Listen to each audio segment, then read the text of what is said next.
Eric Manus, I'm the Senior OHS Advisor at the Queen Elizabeth Hospital. It's a 340 bed unit, and we've had bed movers since 2003. We started off with 3 units, and in the first 12 months it significantly reduced injuries. Those injuries were predominantly with our contract staff who do the portering, and it was so successful that we've now got about 19 bed movers in place, and in the last 6 years we've had 0 injuries, and I think that's quite a remarkable achievement.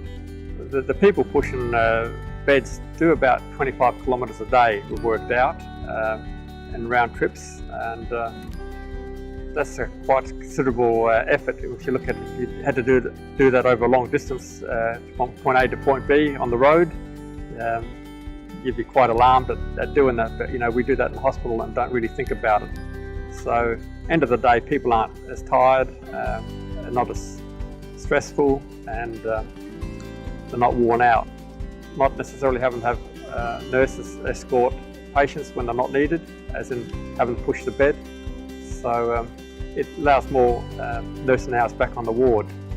So it hasn't reduced the need for staff, but it's allowed staff to be more productive in what they do and more efficient. I think efficiency is one of those hidden things that are not so obvious, but when you do the homework and you analyse it, you can see where the efficiency gains are made. The manoeuvrability with a bed mover is really quite good. It can turn on a 20-cent piece. Confined spaces really isn't much of a problem. We have a lot of confined spaces here in the hospital, and the bed movers seem to handle them quite well. We put them through their paces, believe me, and yeah, they haven't come short, and there's no real reason why I don't think any orderly in this hospital would ever consider handing them back. They've become our right hand now. It's such an improvement with the way we do things. It's the biggest aid that we've got. No one would leave dispatch now without firstly picking up a bed mover to do a bed mover job.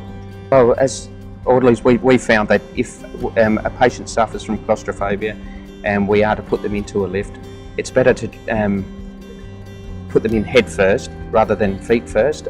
They can't see what's coming, they can't see the confined space, so they don't tend to panic as much. It's very easy to attach the bed mover to the bed. You just simply drive the bed mover straight up to the bed, pull the lever back, and the clamp lifts up by itself, closes, and then continually raises the bed up and drive away.